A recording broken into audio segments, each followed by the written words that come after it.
저는 지금 대치 알파 학원이라고 해서 단과를 진행하고 있고요. 굳이 이제 제가 조금 제 이후 얘기를 해보자면 일단 맡았던 학교는 전부 다 제가 1타 찍었습니다. 인원수 최대 찍었고 저 밑에 보면 진명여고랑 양정고라는 학교가 교통권에서 정말 많은 선생님들이 달라붙는데 진명여고 100명, 양정고 80명 찍었습니다. 그래서 자신 있고 잘 가르칠 자신 있습니다. 그리고 대치 학원에 있는 재수종합반에서도 최다 인원 찍었고 특강 최다 인원 찍었기 때문에 오늘 어머님들이나 학생분들이 좀 들으면 좋을 게 이런 방향으로 국어를 공부해야 된다라는 걸 조금 좀 유념해서 들어주시면 좋을 것 같습니다.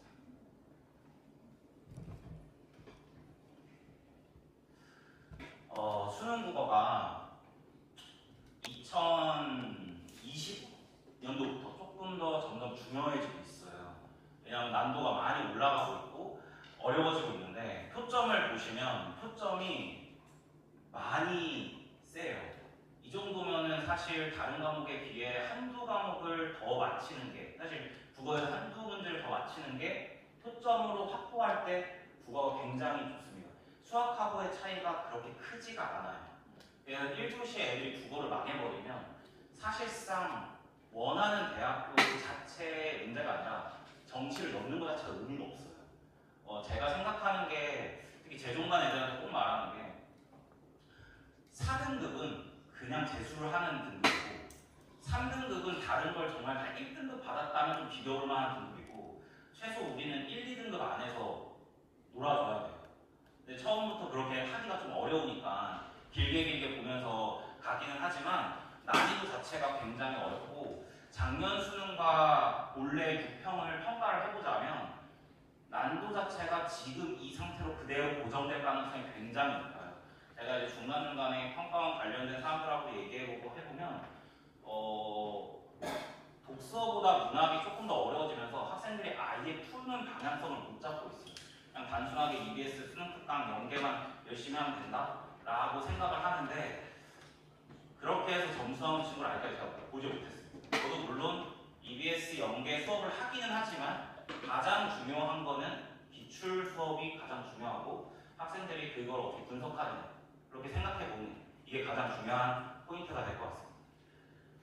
그 다음에 제가 목동에 있을 때 목동에서 학생들 앉혀놓고 그 설문조사를 해봤어요. 그때 해볼 때 수능 국어 커리큘럼에 따라서 가는 수능반이 있었어요. 고2 수능반. 이 친구들한테 설문조사를 했을 때 퍼센테이지로 보면은 도움이 된다는 애들이 압도적이에요.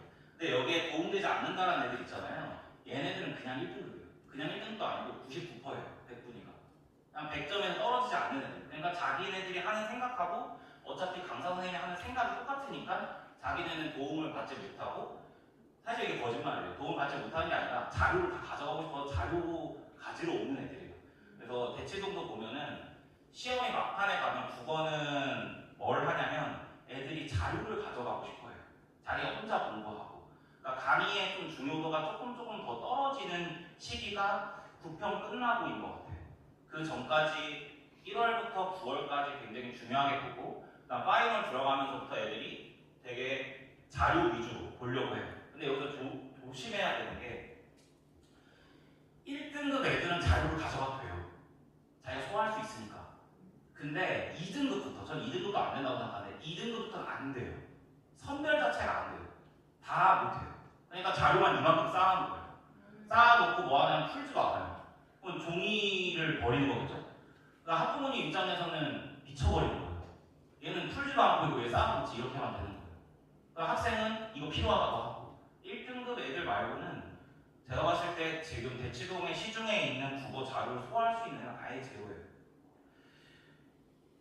그래서 작년 수능 오답률 베스트 5거든요. 엄매랑 화작을 보시면 제가 지금 빨갛게 한 부분을 보셔야 되는데 엄매 기준으로 1, 2, 3위가 문학하고 선택 과목 엄매잖아요. 어머니들. 근데 이렇게 반론을 하는 사람들이 있어요. 그럼 화작 선택자들은 1, 2위가 독서 아니냐? 저게 1, 2 이유가 있어요. 애들이 작년에 대부분 어떻게 문제 순서를 풀었냐? 문학, 선택 과목, 독서. 맨 마지막에 독서를 푼단 말이에요. 근데 문학이 어려웠어요. 그러니까 독서를 풀 시간이 없는 거예요. 봐보세요. 15번, 10번이잖아요. 이거 뒤쪽 문제예요. 애들이 못 풀고 그냥 찍은 거예요, 이거. 그냥 찍어서 이렇게 나오는 거예요. 독서 16번이잖아요. 찍은 거예요, 이거. 작년에 딱 어떤 애가 있었냐면 다 1등급 찍다가 막판에 수능에서 3등급 나온 애가 있었어요. 그래서 제가 물어봤어요. 너 왜 3등급 나왔어? 이러니까 문학부터 풀었대요. 작년 현대소설은 이제 수능이 만들어진 이래로 가장 어려웠어요. 거기서 20분 이상 쏟은 애들이 많아요. 한마디로 거기다 20분 쏟았다? 그냥 끝난 거죠. 망한 거예요. 근데 걔가 3등급 받았다는 건 능력치가 뛰어난 거예요. 그걸 뚫고 3등급까지 갔으니까. 작년 1컷 엄매 84점이에요. 부모님들. 84점이라는 건 말도 안 되는 점수예요. 제가 가르쳤던 학생이 작년 91점 받았거든요. 한 명이. 100분이 99입니다. 한마디로 90점을 넘으면 100분이가 99였던 거예요. 그러면 나머지 96에서 98애들이 어디 몰려있냐? 그냥 85, 87, 88. 다 가르쳤던 애들한테 100분이 다 까라고 했어요. 다 그렇게 되는 거예요. 그러면 우리는 어떤 생각을 자꾸 가져야 되냐면 이제는 제가 확신건데 조금 위험할 수는 있지만 저는 문학부터 풀면 절대 안 된다고 생각해요. 이제는 독서부터 풀고 우리 1번부터 3번이 독서론이에요. 독서론을 먼저 풀고 그 다음에 넘겨서 두 번째 세트를 푸는데 자기가 잘 풀려요. 그러면 계속 독서를 풀어야 돼요. 원래 6평 본 고3들 바로 느낄걸요. 원래 비문학이 6평이 어려웠다고 말하는 건 가나 지문이지 앞에 있는 3개 세트는 전부 다 쉬웠어요. 이게 되게 중요한 문제인 거예요. 왜냐하면 한 문제 한 문제 등급이 오가할 때 자기가 어떤 선택을 하냐가 되게 중요해요. 그래서 이번에 수업 직전에 제가 뭐라고 했냐면 6평 보기 전에 가나 지문이 어려울 거면 그럼 가나 지문을 맨 마지막에 풀 생각하지 말고 독서 풀다가 막히면 그냥 문학 넘어가라고 했어요. 근데 이번에 문학이 또 엄청 어려웠어요. 그냥 문학이 이번에도 최고 난이었어요. 작년 수능 문학보다 이번이 더 어려웠다고 느꼈습니다. 저는 제가 실제로 풀 때. 그래서 보시면 결국에 상위권들은 그리고 상위권들을 제외한 3등급, 4등급 이 친구들한테 가장 큰 관건이 되는 거는 독서를 어떻게 해야 되냐 이거에 대해서 굉장히 꽂혀 있거든요. 100분이 98, 99는 이런 생각 안 해요. 걔는 문학의 관건이에요. 그러면 이제 3, 4등급 애들이 1, 2등급으로 갈 때 어떻게 공부해야 되냐? 자 봐봐요. 대부분 학생들 어떻게 하고 부모님들 어떻게 하라고 하냐면 시간을 재요. 문제 풀라고 해요. 한 7분에서 8분 풀라고 해요. 그러나 뭐 하냐면 바로 채점해요. 애들. 바로 채점하고 뭐예요? 그 다음 해설지 보죠. 그럼 100% 망해요. 제가 확신을 드릴게요. 100% 망해요. 양치기로 1000문제, 2000문제 풀어도 독서 안 올라요. 지금 제가 이렇게 한 게 제가 다 증명했고 사실은 이 방법이 저만 쓰는 방법이 아니라 제 대치동 선생님들 중에 특히 그룹 수업을 하거나 1대1 수업을 하면 바로 이렇게 해요. 시간을 재고 푼 다음에 채점을 하지 못하게 하고 똑같은 새 거 지문을 줘요. 그리고 또 시간 무제한 두고 지문 풀고 분석하라고 해요. 그럼 재밌는 현상이 일어나요. 대부분 사람들은 뭐라고 하냐면 맨 처음에 푼 게 틀린 게 뒤에 게 맞을 것 같죠. 재밌는 게 처음 푼 건 맞고 뒤에 게 틀리는 경우가 있어요. 근데 그게 생각보다 많아요. 그러면 왜 그러냐? 두 가지 이유예요. 첫 번째, 생각을 너무 많이 해서. 너무 생각을 많이 해서. 그 다음 두 번째는 뭐냐면 애초에 자기가 시간을 주면 무조건 비문학을 맞는다고 착각을 해요. 사실은 그게 아닌데요. 고난도 지문 베스트 10 딱 하고 대치동 잘하는 애들도 깔아놓고 야 너네 시간에 다 풀어봐 해도 틀려요. 그건 강사 선생님들도 생각보다 쉽지 않은 지문이라는 거예요. 그러면 얘네들한테 필요한 건 뭐냐면 진짜 초등학교 때부터 들어도 사고력 향상하는 방법인 거예요. 그럼 이렇게 하면 왜 그렇게 되냐? 자기가 시간 재고 풀었을 때 생각이랑 그 다음에 시간을 무한대로 주고 풀었을 때 생각을 비교할 수 있어요. 그 다음 마무리로 뭘 해야 되냐면 강사들이 분석한 걸 봐야 돼요. 이건 이제 제가 분석을 한 겁니다. 이 지문도 난이도가 꽤 있는데 봐봐요. 제가 분석한 게 짧지 않죠. 그러면 해설지가 짧을까요? 절대 짧지 않아요. 짧을 수가 없어요. 한두 줄로 끝나는 거를 보는 게 무슨 의미가 있겠어요? 지문이 이렇게 긴 만큼 해설도 선지마다 다 길어지는 거예요. 근데 그게 다 뭐냐면 야 나 이만큼 잘해가 아니라 난 이런 사고 과정을 거쳤어. 넌 어떤 사고 과정 거쳤어? 중간에 너 어디서 사고 과정 잘못된 거야? 이거를 다 던져주는 거예요. 그리고 저는 배경 지식을 굉장히 싫어하는 사람인데 배경 지식이 있으면 좋지만 배경 지식을 안 하고 독해력을 올리는 최고의 방법이 이거예요. 특히 이제 이과 학생들이 원래 6평도 두 번째 세트, 독서론 제외하고 두 번째 세트가 화학 지문이었거든요. 그러니까 화학을 자기 배웠던 애들이 어떻게 하냐면 지문을 안 읽어요. 그냥 풀어요. 자기 다 안 돼요. 100% 9번 다 틀렸어요. 집에 아마 고3 학부모이시면 이번 가서 물어보세요. 너 9번 맞췄어? 물어보세요. 정답률 49%예요. 틀렸어요. 근데 웃긴 게 뭐냐면 다시 풀잖아요. 다 맞아요. 이유가 뭐냐? 지문에 있었거든요. 안 읽은 거죠. 시간이 쫓겨서. 그러니까 이런 분석을 자꾸 해줘야 되고 꼭 제게 아니더라도 정말 분석이 잘 돼 있는 책들이나 아니면 강의를 통해서 반드시 확인을 해줘야 돼요. 자, 그 다음에 문학은 또 어떻게 학습해야 되냐? 여기 보이시나요? 이게 제가 선지 하나하나 다 분석한 거예요. 엄청 길죠? 그죠? 문학이 이 정도인데 독서가 짧겠어요? 어마어마하겠죠? 근데 문학은 포인트가 좀 달라요. 아까 독서는 지문을 얼마나 사고력을 통해서 향상시키냐인데 얘는 감상을 할 줄 알아요. 근데 이게 감상이라는 말을 오해하시면 안 되는 게 자습서에 나온 대로 해석할 수 있는 사람은 이 지구상에 존재하지 않아요. 교수님들도 달라져요. 근데 수능은 어때요?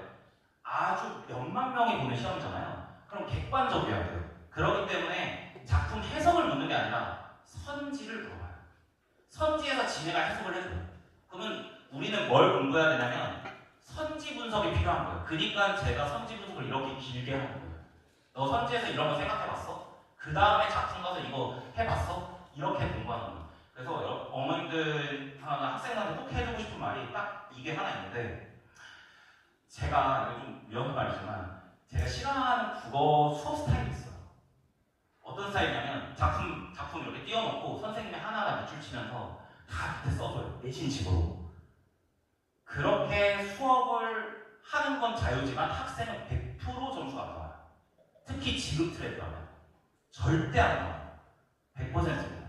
이게 지금 제가 고3하고 N수행 가르치는데 N수행 애들이 다 달려와서 그 말이에요. 자기 그렇게 배워서 작년 문학 개망했다고. 원래 지금 문학 저랑 해가지고 이번에 6평 어려웠잖아요. 거의 제일 많이 친 애가 2개. 근데 거의 다 맞았거든요. 그게 제가 잘해서가 아니라 걔네한테 이걸 시켜요. 전 이거 비워놔요. 몇 번 보여준 다음에 이걸 다 비워놓고 걔네 보고 다 쓰라고 한 다음에 제 답지랑 비교하라고 해요. 그러면 늘어요. 시간이 걸릴 뿐 늘어요. 무조건 늘어요. 자,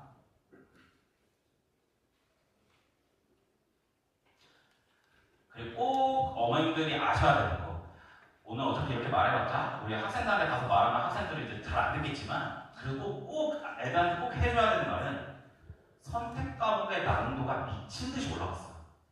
이게 학생들이 있다면 꼭 명심하세요. 화작은 쉽지 않습니다.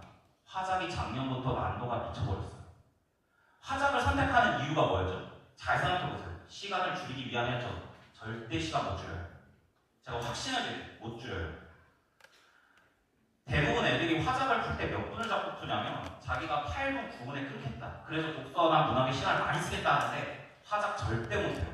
15분 걸려요. 15분. 심한 애들 20분 걸려요. 진짜요. 그리고 어떤 강사 선생님들이 있냐면 야 괜찮아 그냥 화작 비문학처럼 풀어. 말 같지도 않은 소리입니다.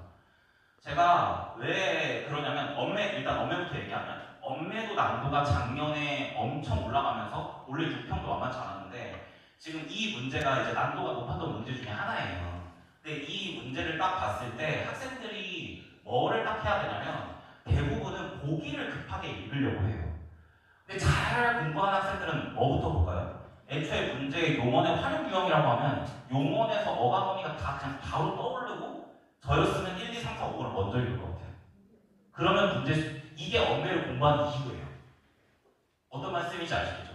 근데 또 문제가 뭐냐? 언어가 이렇게 됐어요. 근데 문제가 또 뭐냐? 매체의 난도가 너무 급상승했어요. 화작이랑 매체가 조금 일맥상통이라면 그렇지만 평가원에서 의도적으로 매체 난도를 올리고 있기 때문에 언매는 어떻게 가야 되냐면 문법을 진짜 체계적으로 자기가 공부를 하고 그 다음에 문제 많이 풀어보고 또 이론 또 돌려야 돼요. 진짜. 막 요먼, 만약에 옆에 강사가 있으면, 야, 요먼 말해봐 하면은, 요먼 시험 포인트가 다 나와야 돼요. 입에서. 5가지, 6가지. 그러지 않으면 시간 줄이겠다는 말이 하나 안 돼요. 이게 진짜 진실이에요. 거의 대부분 엄매하면은 시간 줄인다? 거짓말이에요, 거짓말. 그리고 학생들 중에 어머님들 속으면 안 되는 게, 대부분 학교가 3학년 1학기 중간 기말 내신으로 엄매를 선택하거든요. 엄매를 선택하면은 학생들이 마음을 모아요. 나 어차피 내신 때 하면 되니까 안 해도 되겠지. 그러고 망해요. 정확히 망해요. 살아남는 애들이 있어요. 그냥 원래 99 찍던 애들. 걔는 살아남죠. 근데 안 돼요. 왜냐면 애들이 엄매를 푸는데 시간이 줄어든다는 느낌이 안 드는 게, 내신 엄매랑 수능 엄매가 은근 차이가 있어요. 내신 엄매가 훨씬 범위가 넓은데 이걸 줄이지를 못하는 거예요. 그러니까 마지막 계속 돌리고 할 때 뭐 하는 거예요? 줄이지 못하고 이만큼 공부해야 되니까 어떻게 해요? 포기해요. 다 내려놔요. 그거를 줄일 줄 알아야 돼요. 그 다음에 화작. 근데 혹시 이거 지금 이 문제 보이시면은 이 위에 문제 보지 말고 선지를 좀 봐주실래요? 선지에서 딱 보시면은 1번만 봐도 발화를 토대로 작성된 기억은 전통 한지의 우성을 부각하기 위한 내용으로 나에 반영되었다 이렇게 나와 있잖아요. 이거를 지문을 읽고 1번을 읽으면 얘들이 어떻게 하는 줄 알아요? 다시 지문 가요. 근데 선지에서 전통 한지의 우수성에 대해서 길게 설명했는지 안 했는지를 물어본 게 아니라 그냥 전통 한지 우수성이 있니? 라고만 물어봤으니까 여기서 내가 찾아야 될 목표를 정확하게 인지하고 들어가야 더 빨리 정확하게 푸는 거죠. 근데 애초에 이게 안 돼요, 애들이. 특히 이제 고3 학부모님들이 이제 시험지를 보잖아요. 화작 2번째 세트 한번 봐보시면 돼요. 2번째 세트가 화법과 작문이 합쳐진 건데 최근에 난도가 너무 어려워요. 그래서 이렇게 선지 분석을 안 하고 자꾸 읽잖아요. 그러면은 자기가 못 읽어서 틀릴 줄 알아요. 사실은 뭘 모르는 거냐면 화법과 작문의 이론이랑 그 다음에 선지 분석을 안 한 거예요. 그래서 대부분 어떻게 되냐면 화법과 작문 선택했다가 표점 차이 아까 난다고 했잖아요. 최근에 제가 느끼기엔 잘하면 표점 차이가 안 날 것 같아요. 최소한 1점? 많으면 2점? 이럴 수도 있어요. 화법이 너무 어려워요. 이번 6평 화법 어려웠습니다. 진짜 어려웠어요. 저도 풀면서 조금 짜증났어요. 이렇게 물어보면 애들 다 망하는데 실제로 화법에서 점수가 안 나요. 전국에서 이번 6평 화법 100점이 없대요. 네, 100점이 없대요. 시대인재가 지금 이번에 엄매가 100점이 6평이 15명이 나왔대요. 15명이 나왔는데 화작이 없대요. 시대인재도. 그럼 없는 거예요. 없는 거예요. 그만큼 화작이 어려운 거예요. 화작을 다 맞아서 괜찮아? 아니요. 그 뒤에 게 문제예요. 문학 독서가. 그래서 제 커리큘럼은 이렇게 되어 있지만 사실은 고3 같은 경우는 만약에 이제 여름방학부터 시작을 하게 되면은 그냥 기출이랑 모의고사를 섞어서 그냥 무조건 들어가야 되고, 고2 이제 수능을 준비하는 학생들 입장에서는 천천히 기출을 다 파야 돼요. 그리고 이 커리큘럼을 무시하셔도 되는데 하나 꼭 아셔야 되는 건 고2 학부모님이면 꼭 이거 기억하셔야 돼요. 국어 기출은 3학년 때 하는 게 아닙니다. 3학년 들어가기 직전에 10바퀴를 돌려야 돼요. 최소 10바퀴가 돌아야 돼요. 애들이 조금 제가 애들 욕을 좀 할게요. 제가 목동이랑 대치해서 고2 이제 정식 파이트 한다고 앞에 와가지고 저한테 말하는 애들이 있어요. 제가 딱 한마디 말해줘요. 너 진짜 어떻게 준비할 건데? 라고 하면 아무도 몰라요. 왜냐면 11월에 수능을 안 보기 때문에. 걔네들이 정식 파이트 하겠다는 이유 뭔 줄 알아요? 내신하기 싫어서. 그거를 기피하기 위해서. 그럼 저는 항상 뭐라고 하냐면, 야, 너 고3처럼 준비해. 내 수업 듣기 싫어? 그러면 시대인잖아. 그냥 고3 수업부터. 그게 맞아요. 그냥 달려야 돼요. 미친 듯이 해야 돼요. 여기 4월, 8월에 제가 6, 9월 평가원 대비로 모의고사 특강한데 강대 K 2강 3상 있잖아요. 사실 여기 한수랑 다탕도 있어요. 다 풀어야 돼요. 사실 다 풀어야 돼요. 다 풀고 계속 빽빽 다쳐서 EBS 연계 다 확보하고 다 해야 돼요. 무조건.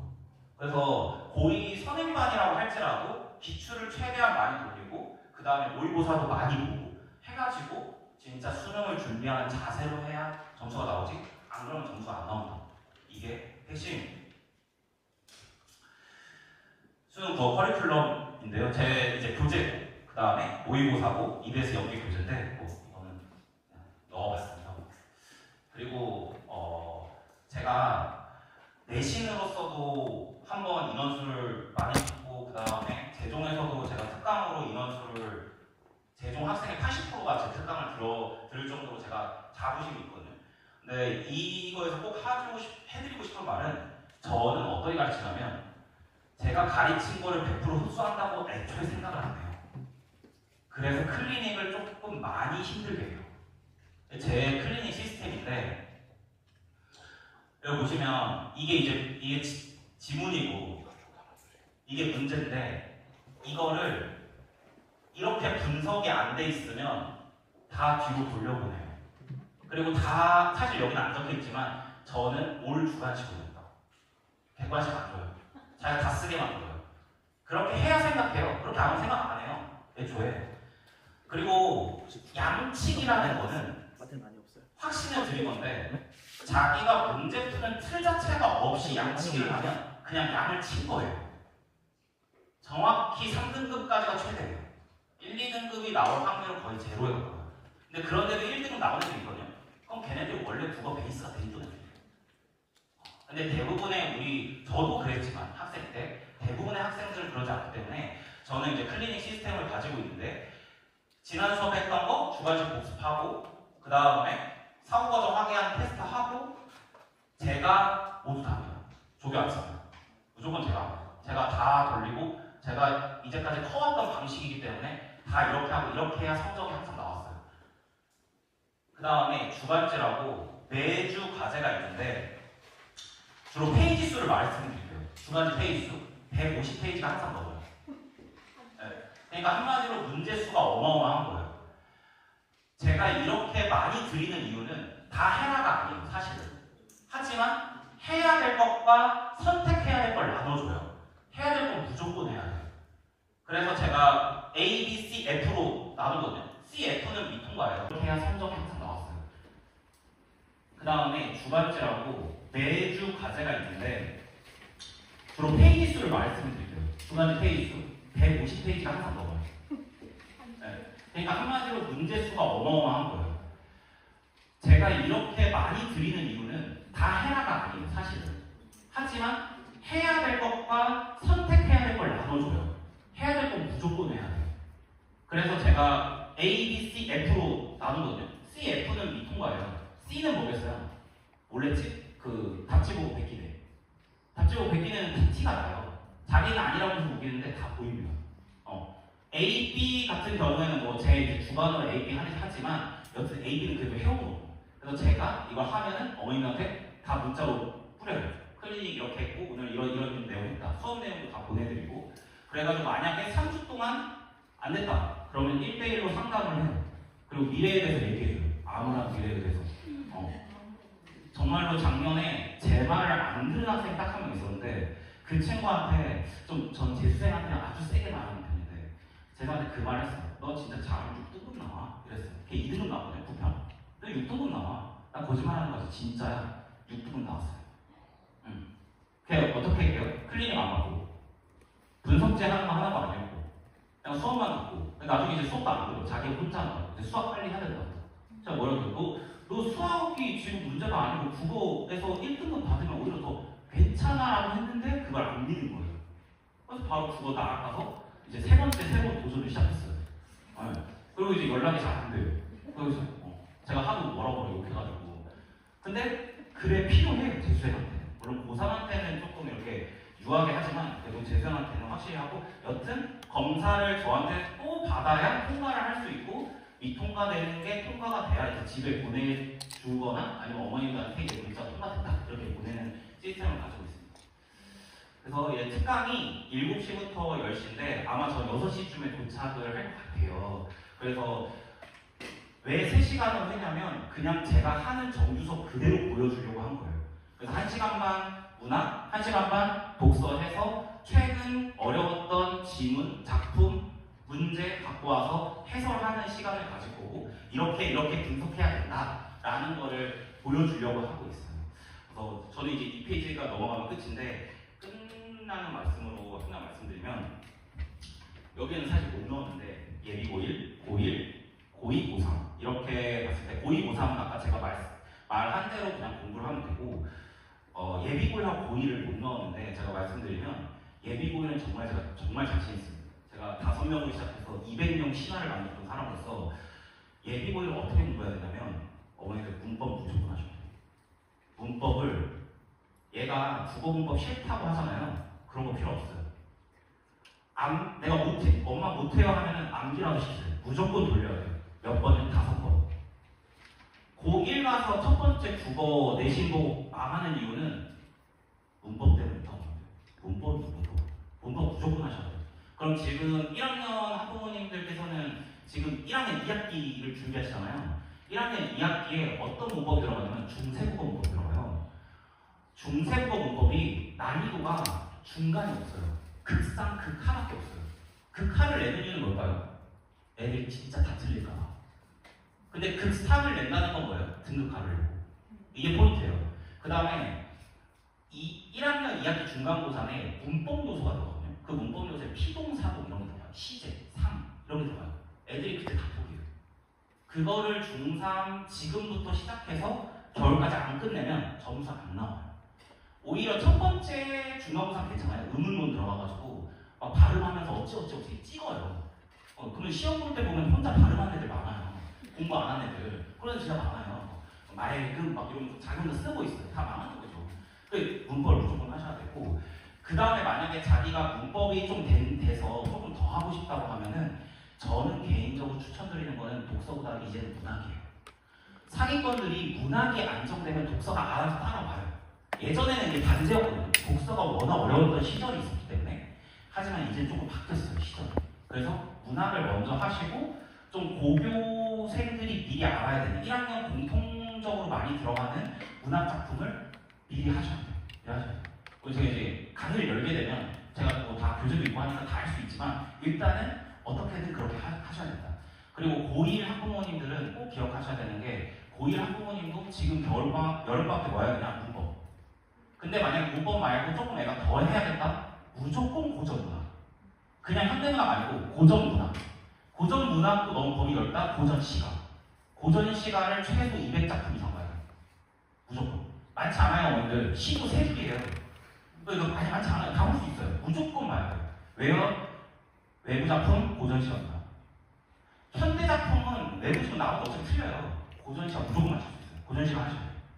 고2는 제가 아까 뭐 소장님 다 말씀하신 첨언을 하는데 국어 기준으로 고1, 고2, 1학기까지는 무조건 하라고요. 내신은. 이유가 있어요. 문학이거든요. 교과서가. 문학 교과서를 내신을 진작에 보내와 안 보내가 차이가 너무 심해요. 작품 수부터 시작해서 많은 걸 조금 많이 차요. 제가 가르치면서도 한 애들하고 안 애들하고 조금 솔직히 죄송한데 좀 짜증이 나요. 안 한 애들은 너무 몰라요. 좀 해야 돼요. 그럼 이제 대부분 2학기 때 뭘 하냐면 독서 아니면 선택 과목 엄매를 하거든요. 그럼 2학기 때 엄매를 하면 이거는 내신 공부를 해야 돼요. 왜냐면 엄매를 대부분 선택을 할 거니까. 근데 독서가 있는 학교가 있어요. 자기가 내신이 아까 소장님이 말한 커트라인에 걸리지 않으면 바로 버리셔야 돼요. 선생님들이 내신으로 독서를 내는 건 평가원 수준을 절대 따라가지 못해요. 이건 학교 선생님들을 무시하는 게 아니에요. 저도 학교생 출신이에요. 저도 교사 출신입니다. 저도 3년간 교사를 했었고 저희 부모님 다 교사예요. 교사를 무시하고 싶지 않지만 어쩔 수 없어요. 평가원 교수님이 내는 거기 때문에 다른 거예요. 그래서 바로 뭘 준비해야 되냐? 그냥 정시 준비하시면 됩니다. 이게 핵심. 그래서 국어는 6평이 끝난 이 시점에서 제가 말씀드릴 수 있는 건 지금부터는 고3은 EBS 문학을 정리하되 기출을 자꾸 봐야 된다. 그 다음에 독서는 한 지문 정도 어려울 수 있으니까 최근 난도 높았던 거 한 10지문 정도를 계속 반복해서 분석해도 괜찮아요. 새로운 걸 자꾸 도전하는 거예요. 그 다음에 엄매 선택한 애들은 이론 지금도 듣지 않았으니까 이론 강의 듣고 문제 많이 풀고 하작을 선택한 애들은 하작은 문제가 별로 없거든요. 기출을 미친 듯이 봐야 돼요. 그리고 9평 가까웠을 때 사설 모의고사 치고 9평 끝나면은 화작 사설 모의고사에서 몇 배째 나오거든요. 그거 돌려야 돼. 그러면 어느 정도 점수가 커도 돼. 그래서 여기까지 국어 김지훈이었습니다. 감사합니다.